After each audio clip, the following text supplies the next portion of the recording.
Alright, Shalom. First and foremost, I have to give all praises, honor, and glory unto the Heavenly Father and His only begotten Son, Yahweh, Ba'Shem, Yahweh Shai, Ba'Shem Rukah Kadash. Double honors and respect to my apostles and elders, a great millstone, who rule well and taught me this truth. I also like to say peace and salutations to the Lord's elect, the hopeful elect, and the one third. This is your brother Salah. Alright, and today's video topic is is basically right. BRICS quote unquote declaring war on the U.S. dollar. We're gonna be covering video, right? So yeah, so basically, right. Babylon the Great, aka America. Things that because BRICS, is dropping the dollar, is no longer dealing with the dollar anymore. It thinks that they're declaring war when simply they just want to be free, independent from the hegemony that is the world reserve currency, which is the United States dollar, right? Right, and we know all this is going to lead up, to Jacob's trouble and to the MOTB, right, the RFID microchip, right, so we're going to open up with the book of Jeremiah, chapter 51, and it says here, "Thus saith the Lord Yahweh Bashem Yahushai, behold, I will rise up against Babylon and against them that dwell in the midst of them, and that rise up against me, and a destroying wind.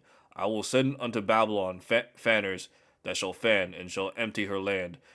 For in the day of trouble they shall be against her round about, against him that that that, that bendeth, let the archer bend his bow, and against him that lift up his brigandine, and spare not her young men, to destroy her utterly, all her host." Yeah, man. These other nations, man. Brazil, Slovakia. Yeah. Brazil, India, China, Russia. Man, all these countries that have nuclear capabilities, man, including NATO, because we're in the time of the beast hating the horn. The ten toes separating, right? Right, these other nations, right? They're looking, they're looking at Babylon, America sideways, right? They're gonna utterly fucking nuke her, right? Because all the atrocities that are about to take place, man. As it says in Second Ezra, man, where Elijah said, woe is me, who's gonna save me from those days, right? Because it's gonna get so bad out here, man, that we have to have divine intervention from Yahweh Bashim Shai, in order for us to make it. That's why we pray that we be part of the elect, man. All right, all right. Verse 4: Thus the slain shall fall in the land of the Chaldeans. That's basically where Esau is, and they that are thrust through in her streets, right? Yeah. Basically, man, these people are through, man. For Israel had not been forsaken, nor Judah of his power, of of, of the Lord Yahweh Shem Shai Sabaoth, meeting his armies. Through their land was filled with sin against the Holy One of Israel. Flee out of the midst of Babylon, and deliver every man his soul. Be not cut off in her iniquity, for this is the time of the Lord Yahweh Shem Shai's vengeance. He will render unto her a recompense. Babylon hath been a golden cup in the Lord's hand, and hath made the and that hath made all the earth drunken. The nations have drunken of her wine. Therefore the nations are mad. Babylon is suddenly fallen and destroyed. Howl for her, take balm for her pain, if so she may be healed. We would have healed Babylon, but she is not healed. Forsake her, let us go everyone into his own country, for judgment reacheth unto heaven, and is lifted up even to the skies. Right, man. So these nations, right? These other nations, right? They're like as you see with BRICS, man. A lot more countries, man. Japan, the Southeast Asian countries, man, and eventually maybe Philippines. We'll see, man. They gonna all join BRICS, and once they all join together, man, that's gonna be the collapse of the dollar, man. And once the dollar collapses, that's gonna be when Jacob's trouble rolls out. The internet's gonna shut down. All hell's gonna break loose, and then they're gonna issue that mandatory RFID microchip, and that's gonna be all throughout the world, man. Every country, man. BRICS, they have their own version of the MOTB, while Babylon, man, the federal bank world currency, which is ruled by these Zionists, these Amalekites, right? These fake jadable old-ish people, man. They're gonna they're gonna try to take back their blessing, man. Through that MOTB. right? Going back to that Hamitic, worship, that Hamitic Canaanite worship, with Nimrod, man, going back to the Tower of Babel, them ruling the nations, under wickedness and under rebellion, right? And Yahweh Bashim Al he's gonna put a stop to that. Right, so now without any further ado, we're gonna play this video. But before we play this video, we're gonna go to we're gonna go read the copyright disclaimer. All right, copyright disclaimer under Section 107 of the Copyright Act of 1976. Allowance is made for fair use for purposes such as criticism, comment, news reporting, teaching, scholarship, education, and research. Fair use is a use permitted by copyright statute that might otherwise be infringing. So with that, we're going to play this video right here. In 1944, one currency started to dominate the world: the US dollar. For about 80 years, it's been the foundation of global trade and the weapon of American sanctions and the center of US economic power. But in 2025, that power is under attack. President Trump has just threatened 100% tariffs on some of the world's fastest growing economies unless they do one thing: stop what he calls a war on the US dollar. It's an attack on the dollar, and we're not going to let anybody attack the dollar. Now, these are not small countries. The BRICS nations include Brazil, Russia, India, China, South Africa, and many more. Yeah, and I'd like to pause it right here. Notice how Esau likes to paint the narrative of these countries attacking, the U.S. dollar or the world reserve currency, which they're not. These countries, right? They just want to separate, right? But some of these other countries, like Moab or Gog and Magog, right? Or hell, even India, right? They think they could be next in rulership when we know that's not going to be the case. All these other nations, man, if they're not the children of Israel, going back to Abraham, Isaac, and Jacob, they are going to go into captivity, man. And they now account for roughly 56% of the world's population and close to half of global GDP. And two of those member countries, India and Brazil, are getting hit with tariffs as high as 50% on their exports to the US that are worth billions and billions of dollars a year. Now, in response, they want to fight back. It's already bad. You don't want the situation to get any worse. They want to match US tariffs, redirect trade to other markets, and they want to form stronger ties within the bloc. During the call, the Indian Prime Minister and President Lula discussed ways to deepen their strategic partnership, including trade, technology, energy, defense, agriculture, health, and people-to-people ties. BRICS is accelerating a multiple-year effort to lower their reliance on the dollar. And the way they want to do that is by trading more in local currencies, building new payment systems, and even talking about a shared currency for cross-border commerce. I don't need to remain subordinate to the dollar. And if they succeed, the dollar's share of global dominance, which has already slipped from over 70% 2 decades ago to about 58% today, could fall a lot faster. And that means potentially higher borrowing costs for US consumers, weaker sanction power, and a restructuring of the global economy. So today, I'm going to break down how BRICS just declared war on the US dollar.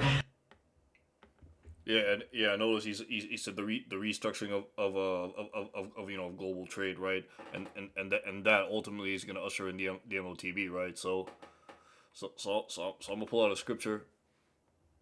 This is the book of Obadiah, chapter 1, verse 7, and says here, "All the men of thy confederacy have brought thee even to the border.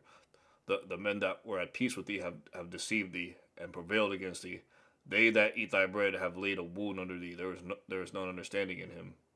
Right, man, and basically, right, Esau, man, he's at his wit's end. Why? Is because the Lord has appointed bounds that this man, Esau, Edom, cannot pass. Right, we're seeing the end of their rulership. We're seeing the end of the time of the Gentiles, man. And these League of Nations, as you saw, Brazil, Russia, India, and China, man, if I'm not mistaken, they were spoken about in the book of Psalms, right? The men of thy confederacy. So let's get that.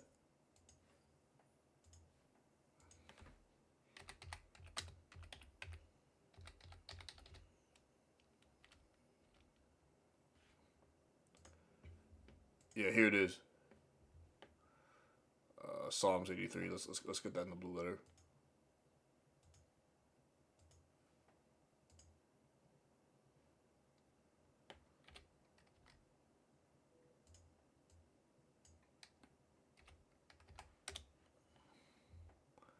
All right.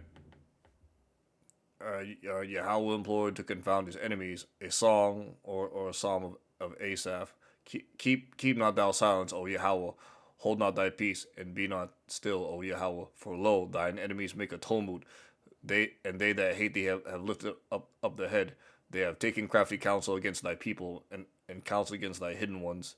They have said, come, let us cut them off from being a nation, and that the name of Israel may be no more in remembrance. But yeah, but now we coming back into remembrance, as it says in the book of Baruch, right? Where it says, in the land of their captivity they shall remember themselves, right? And that's the time that we're in, man. And for they have consulted together. Actually, let's get that, so I don't butcher it. But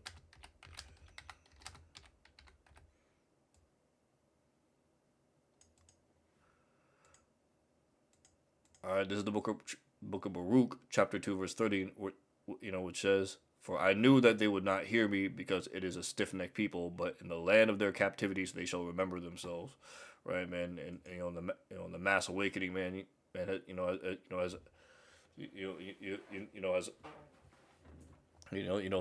since our apostles have noticed, I started preaching on YouTube, around between 2005, 2007, man, and on down, man, up till now with 2025, the rise of social media, man, this truth has gone forth throughout the four corners of the earth, man. These people have heard the word, man, and recently I've been tapping into the Chinese internet, or the Chinese app, Red Note. So I'm just gonna look right here. I'm gonna show it real quick, if I can get it right here. This brother, brother Sarah, I've been showing him that like even on the Chinese app Red Note, man, these Moabites, or these Israelite foreigners rather, they tired of Esau Edom, man. These other nations, they want to see this damn devil fucking go down, which they will, man, once Yahweh Shai returns and the nukes go flying, right? All right, but until then, man, we gotta stay prayed up, man. We gotta repent daily. And do these lessons, and go out and preach, man, on the highways and byways, to the best of our ability, right?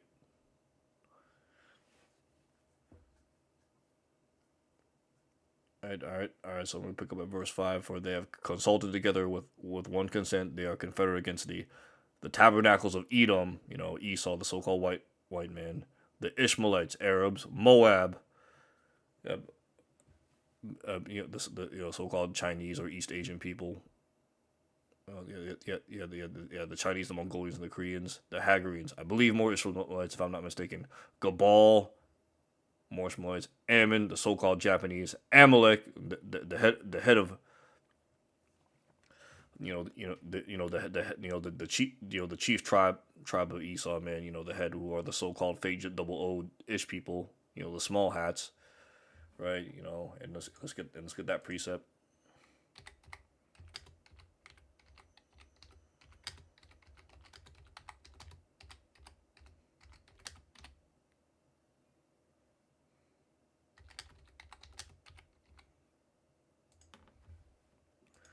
Numbers 24, this is the book of Numbers, verses 24, verse 20, and it says here, when he looked on Amalek, he took up his parable and said, Amalek was the first of the nations, but his latter end shall be that he perish forever.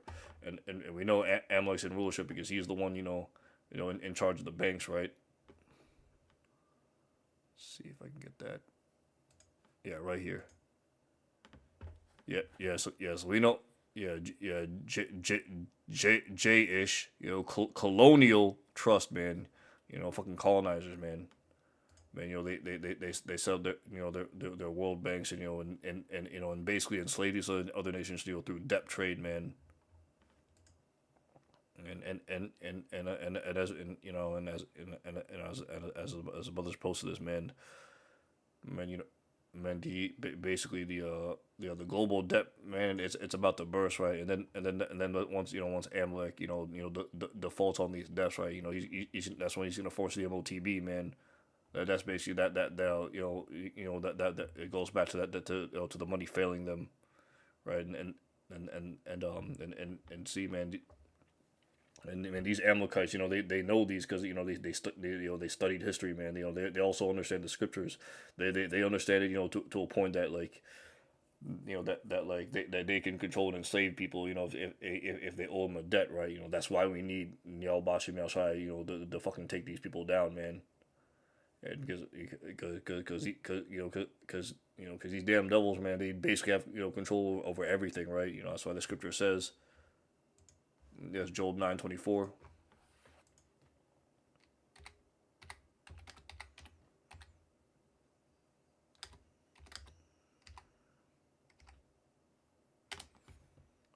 The earth is given into the hand of the wicked, and we know the wicked is Esau, Edom, right?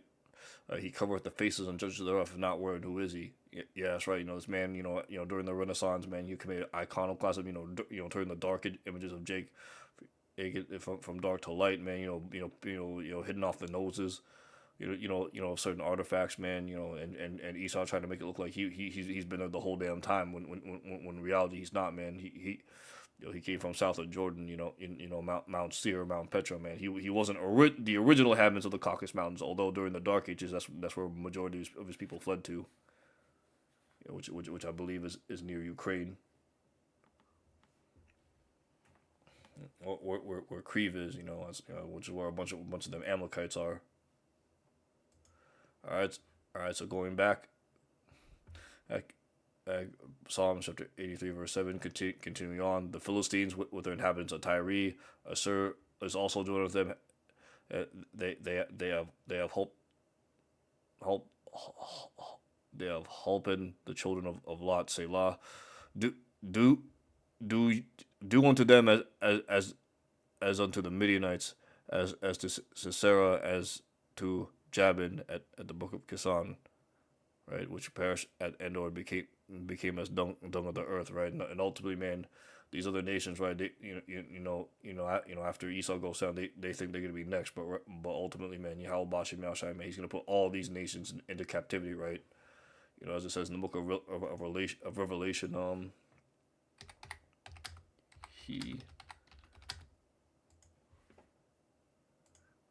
the book of Revelation, chapter 13, starting at verse 10. He that leadeth in captivity shall go into captivity. He that killeth with the sword must be killed with the sword. Here's the patience and the faith of the saints, right? And after Yahushua comes down, once he gets their new spiritual bodies, man, with the laws written in their inward parts, so they will not sin, man. We're gonna be in rulership forever, man, and that's when we're gonna be putting all these other nations underneath our boot.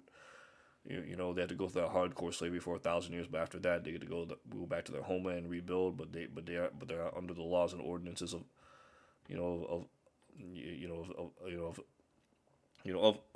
They have to follow the law, statutes, and commandments. If not, they gotta pay a certain consequence depending on how severe it is. Right.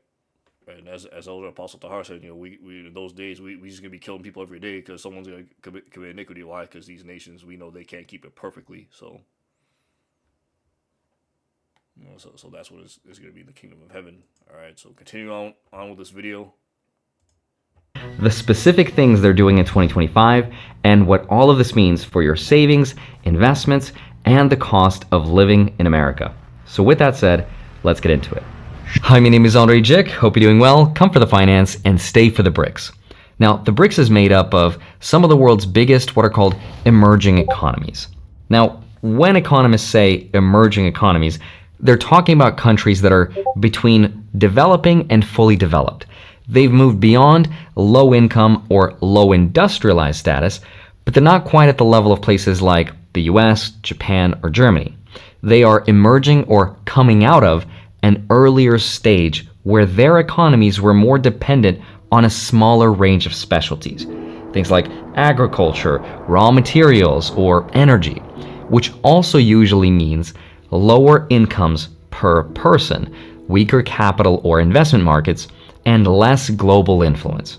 So now they're evolving into a more diversified and globally connected economy, and they are growing their middle class as well. And in the case of BRICS, Brazil, Russia, India, China, South Africa, each country is at a different point in that journey. Brazil, for example, is emerging from a commodity-heavy economy toward more industry and services. Russia is resource-rich, but it's still working on diversifying beyond just its oil and gas specialty. India is moving away from agriculture to a tech and manufacturing powerhouse. China has transformed from a closed, planned system into the world's second biggest economy. It's become the factory of the world, but with per capita income still lower than fully developed countries. South Africa is industrialized compared to the rest of Africa. Oh, and I just want to say the reason why their GDP per capita is low is because unlike the U.S., man, they're not really a spending oriented country, man. A lot of their people, man, which is why their billionaires aren't as rich, quote unquote, as rich as the U.S. billionaires, is because they like to save their money and they actually like to help out their people versus here in Babylon, man, they're blatantly destroying their people, man. They're commoditizing. Well, if that's an actual word, they're basically right. They're getting money off people off services of what people actually need, like water, electricity, medical attention, these rich billionaires, man, they're making capital. The government caters to them rather than the government catering to its people, man. And it goes to show you, man, that this damn devil is not, he's not fucking fit, fit to, to rule over the earth, man. That's how he's destroying these people. And that takes me to another scripture.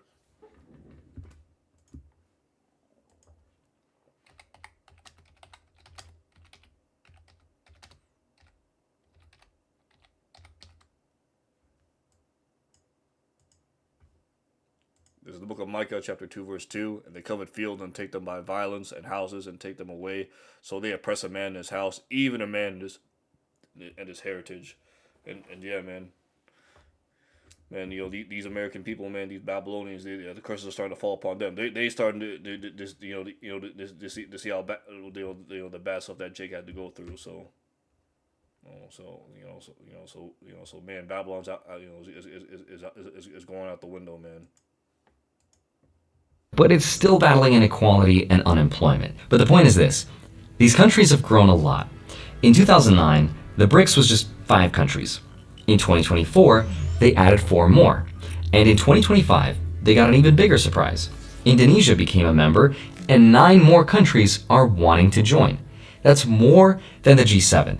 And they now account for about half of global GDP.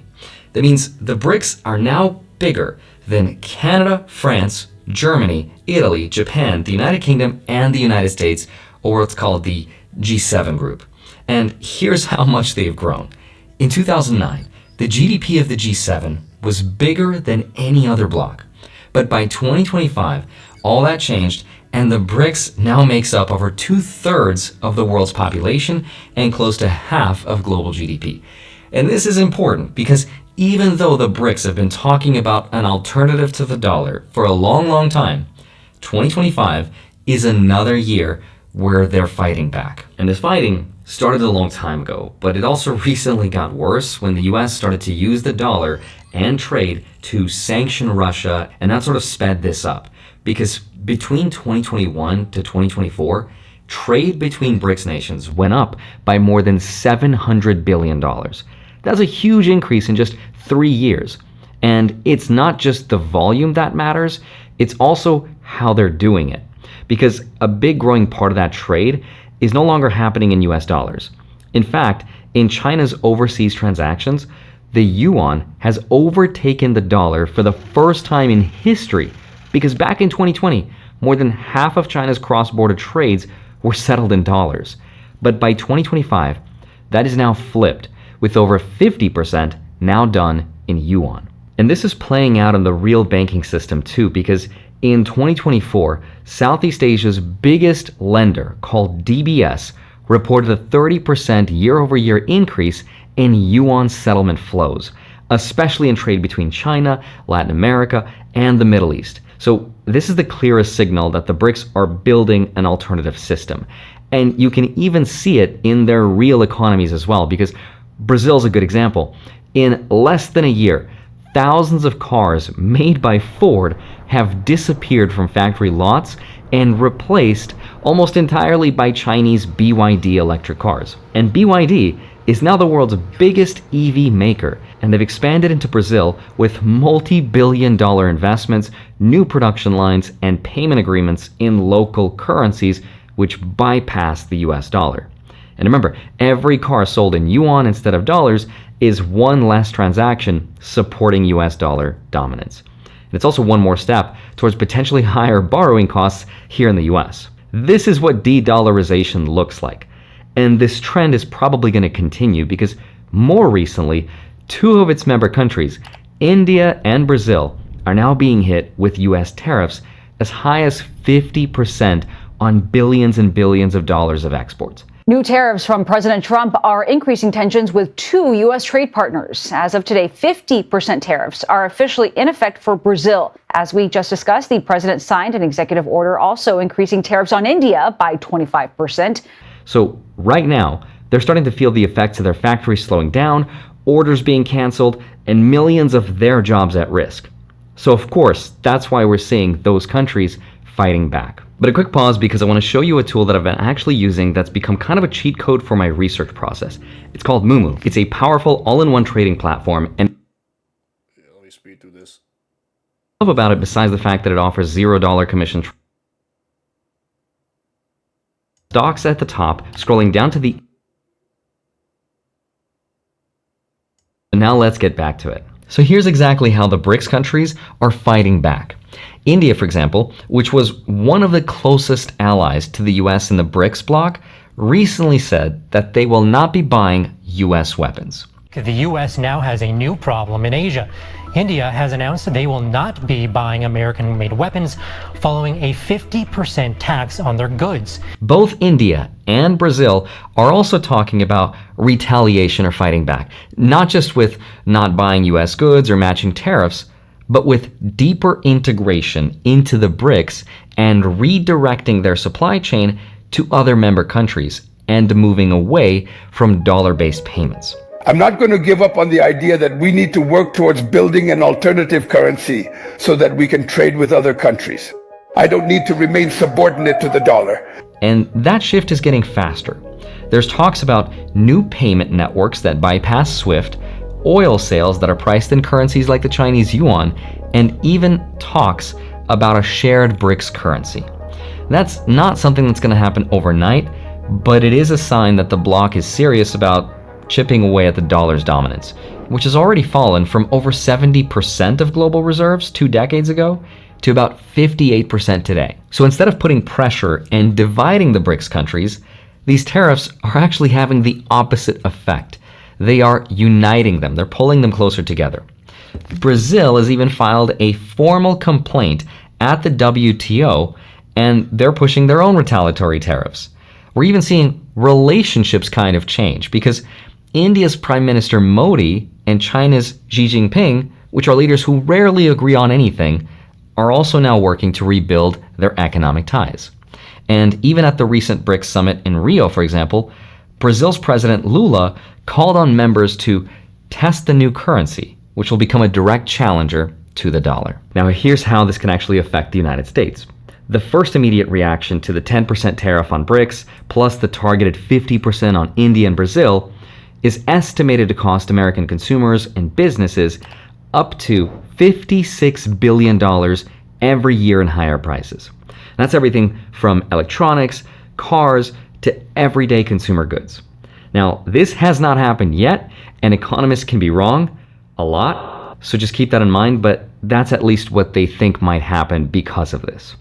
Now, on the export side, the BRICS markets account for about 1/5 of US exports. That's Billions of dollars in aircraft, agricultural goods, and tech that could be lost if these countries follow through with their retaliation and they stop buying US products, which would obviously affect the companies making them and their share prices. And remember, the BRICS nations control super important commodities like rare earth metals, oil, agricultural staples. So any export restrictions could ripple straight into the US manufacturing sector, energy, defense, and everything else. But then there's the long-term threat, the one that doesn't really show up in the next quarter's GDP, but it could change the foundation of the US economy. If BRICS expands by trading in yuan, rupees, rubles, or whatever future shared currency, the global demand for US dollars will go down. That means less countries using dollars, and that means less buyers for US Treasury bonds. And with foreign ownership of treasuries already going down to about 30% of outstanding US debt, means that if this keeps on going, it could push interest rates much higher, making it more expensive to finance US deficits and more expensive for us as consumers to borrow money. Because remember, how do you incentivize people to hold and buy US investments and our debt? All right, and basically, right, when that happens, right, when they stop trading with the dollar, then that's when the economic bubble right here, that's when it's gonna burst, right, and then that's when the money's gonna fail them, right. So let's go to, and I believe it's in the book of Genesis.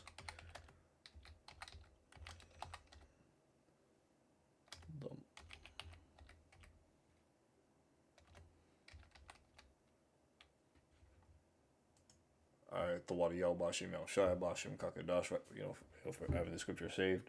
This is the book of Genesis, chapter 47, starting at verse 15. It says, "And when the money failed in the land of Egypt and in the land of Canaan, all the Egyptians came unto Joseph and said, Give us bread, for why should we die in thy presence? For the money faileth. And Joseph said, Give your cattle, and I will give you for your cattle, if money fail. And they brought their cattle unto Joseph, and Joseph gave them bread in exchange for horses and for flocks and for the cattle herds and for the asses, and fed them with bread and all their cattle for that year." And right, and that's basically what these elites gonna do, man. So when the money collapses, man, when the money fails, right, it's like these wicked elites, right, they're gonna take seize of everyone's assets, right, because basically, right, what everyone bought these with with basically just IOUs, and that's what the money is, man. Right? It's like it's only value comes from us believing in it, but really, they're just debt. They're just debt notes, right? And once that debt bubble bursts, right? That's when the elites they're gonna do their power grab and try to seize control of everything and force everyone to take that RFID microchip, right? That MOTB, right? The mark of the beast. Using their military force, right? Right, it will initially start off as like as voluntary, but then it's gonna become mandatory once once that economic bubble starts to burst, right? So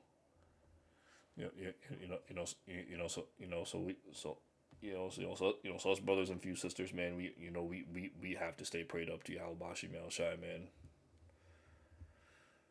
and that takes me to another scripture.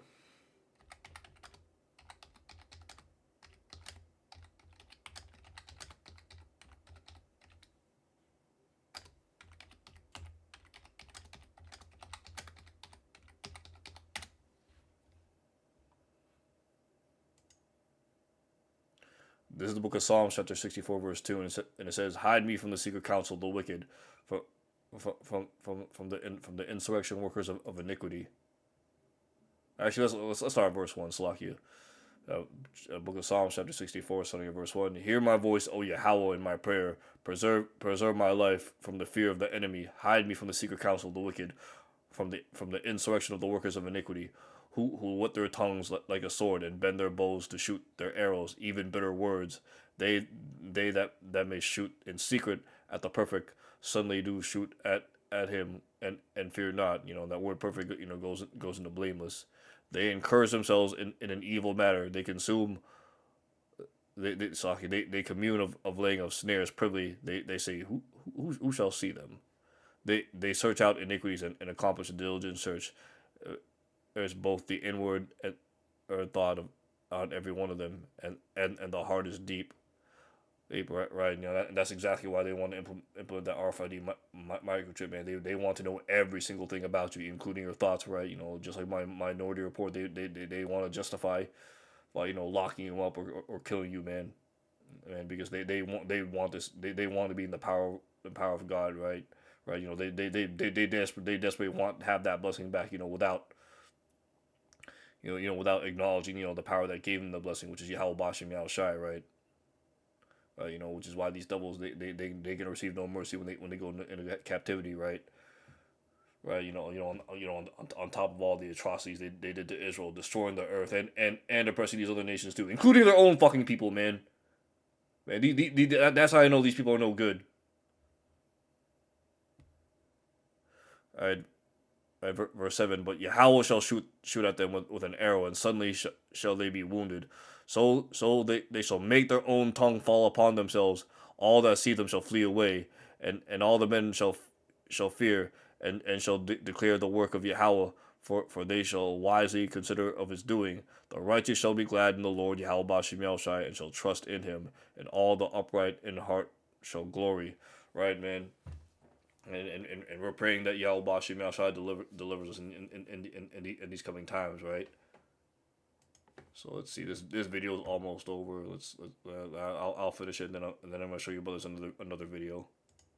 You reward them with passive income, with higher interest rates, but that affects us as well.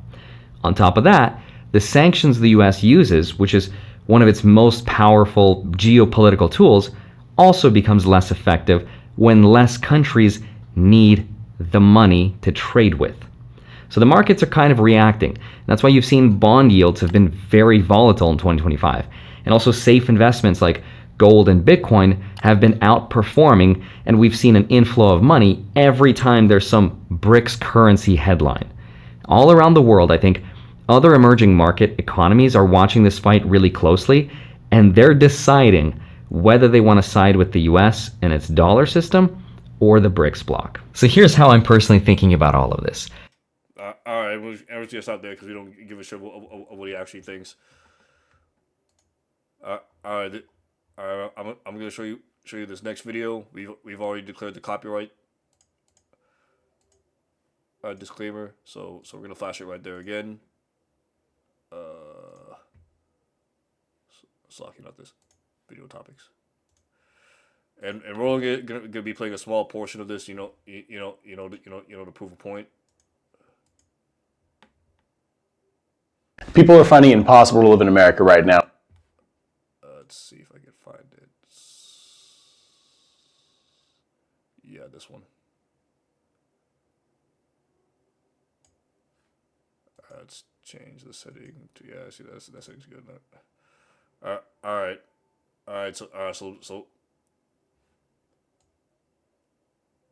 So basically, let's listen to what these Edomites have to say. Although the guy in the hat, I think he could be an Israelite foreigner, but again, it's the message that's important. So here it is. But people, like I said, have had enough. Taxing the rich is the stupidest thing I've ever heard. Shut up, simp. If all we gotta do in order to have community-owned co-ops is to tax millionaires, do that shit. Sucks to be rich. My people have been saying since 2020 we can't afford rent, gas, groceries, can't afford to buy a house, start a family. And the answer from the ruling class at every time has been, damn, sucks to be poor. Eat shit and die. Now these people who make everybody else's reality possible have decided to leverage the institution of democracy against the ruling class, and they're over here clutching their pearls. How dare you try to create a social, environmental, and regulatory condition that would benefit you over us? How dare you? That's not what democracy's for. Please don't do that. I need you to care about my material wealth more than I care about your material needs. Do you hear how stupid you sound? So no, I give them the same energy they give us. Sucks to be rich. Oh, but aren't billionaires people too? They're not. I had this conversation with my friend's mom the other day. I explained it to her like this. Who in your life could you pick? If you could pick one person that you could kill and you would get $1 billion, could you think of a person? Is there one person in your life you would kill for $1 billion? And she was, I mean, I don't. I was like, you ain't got nobody in your life you would kill. She was like, I mean, I have people. No, I don't think I would. Not even for $1 billion. And I was like, right, for $1 billion, you wouldn't kill somebody. To be a billionaire. Understand that there's not one person on this planet that a billionaire would not sacrifice in order to keep his billions, keep their billions.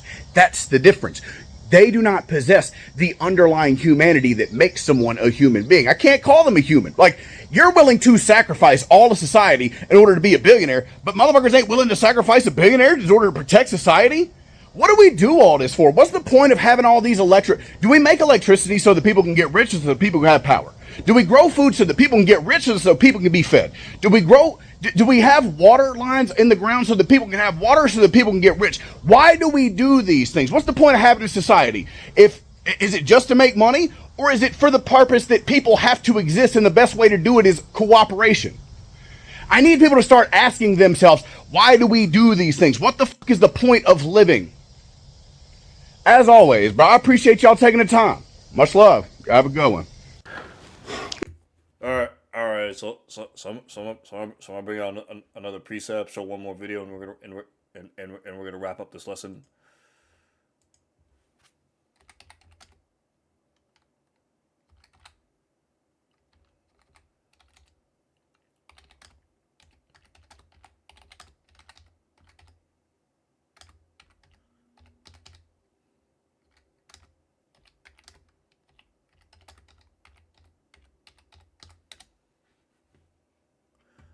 This is the book of Deuteronomy, chapter 30, verse 7. And the Lord Yahweh Bashem Yahushai, thy power will put all these curses upon thy enemy and on them that hate thee, which persecute thee.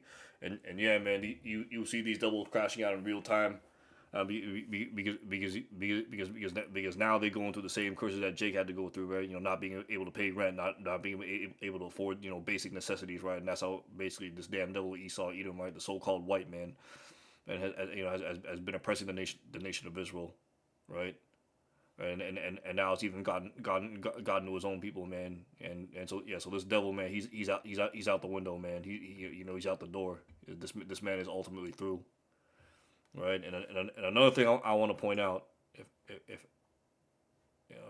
I can get it, Salakia, it's okay. I'll get it later. But and another thing I like to point out, right? You know, countries like BRICS, they at least somewhat care about their people. Unlike the U.S. where people are getting taxed to oblivion, right? Right, like these countries, you know, especially like China, right? Going back, Salaki, going back to the scripture where it says, you know, Moab is my washpot, man. At least these people, right? They somewhat care about their people. Not saying that they're righteous rulers, right? But they care enough, not to leave their people impoverished, or rather not let wicked corporations tell the government what to do, man, and that's basically Esau Edom, especially Amalek's MO, right? Basically rule the people through monetary through monetary gains, or through these corporation and trade, right? Which goes back to the ancient Babylonian customs, right? Alright, so we're gonna play this video right here.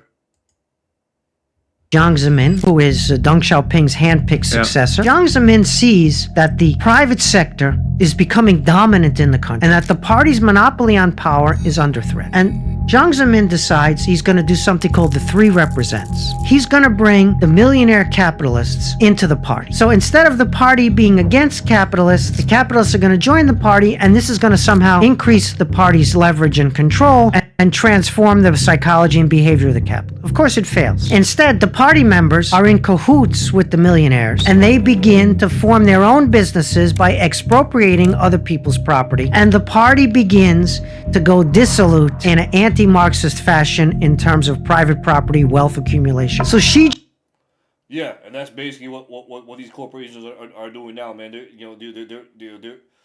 They're basically using their greed and and building up their own capital, hoarding their own wealth while the rest of the people suffer, right? That's what initially happened in China, which is what I think. You have to do some more research, so Slovakia, but which is why I think you had tofu drug construction because you had these selfish billionaires, hoarding all the wealth while everyone had to live in crap. I remember that in the early 2000s, man, when they talk about tofu drug in China, but now look at China now, man, as this man's gonna explain, basically Xi Jinping, he went in and cleaned up the government, and allowed the government, to improve on infrastructure and lifting up, the millions of their own people out of poverty. Xi Jinping comes along. Predictably, he looks at Jiang Zemin's solution, sees that it failed. Not only did it fail to transform the behavior of the private sector people, it infected the behavior of the party people. So he's going to, instead of bringing the capitalists into the party, he's going to force the party back into the capital. Private sector people who don't cooperate, destroy them, make examples of them, Alibaba founder Jack Ma returns 5 years after largely disappearing in public view. Let's go back to the previous slide. Former head of China's Anbang jailed for 18 years. Yeah, man. Moab's Xi Jinping, he's not fucking playing that, man. When it comes to improving his country. Unlike Babylon, where they blatantly make their people suffer. Mainly is to make Jake suffer, but now the people are starting to feel the curses, man. Why? Because we're at the end of their kingdom. Make examples of them, including in the tech sector, right, so that people get the message that the party is the boss here. And that's right, man. But unlike Babylon, man, the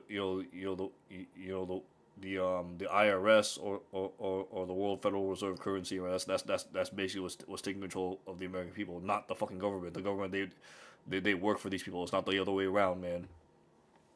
So I'm gonna read one more precept and we're gonna close out.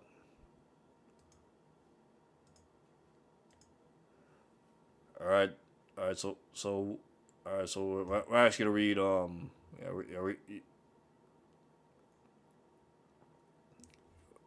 We're actually going to read through Revelation 18. We're going to start at verse 9, the lament for Babylon, a.k.a. America. Revelation 18, starting at verse 9. And the kings of the earth who have committed fornication and lived deliciously with her shall bewail her and lament for her. When they shall see the smoke of her burning, stand afar off for the moment, standing afar off for the fear of her torment, saying, Alas, alas, the great city of Babylon, the mighty city, for 1 hour is thy judgment, and the merchants of the earth weep and mourn over her, for no man buyeth their merchandise anymore. Yeah, because Babylon is still the world's reserve currency, right? That's where they buy and sell their things, right? Moab can't sell his products over there to America anymore, and people can't buy whatever they need here in Babylon, right? The merchandise of gold and silver, precious stones and pearls, and fine linen, and purple and silk, scarlet, and all fine wood, and all manner of vessels of ivory, and all manner of vessels of most precious wood, and brass, and iron, and marble, and cinnamon, and odors, and ointments, and frankincense, and wine, and oil, and fine flour, and wheat, and beasts, and sheep, and horses, and chariots, and slaves, and souls of men, which is eventually going to be headed by the RFID microchip, and the fruits that thy soul lusted after are departed from thee, and all things which are dainty and goodly are departed from thee, and thou shalt find them no more at all. The merchants of these things which were made rich by her shall stand afar off for the fear of her torment, weeping and wailing, saying, Alas, alas, the great city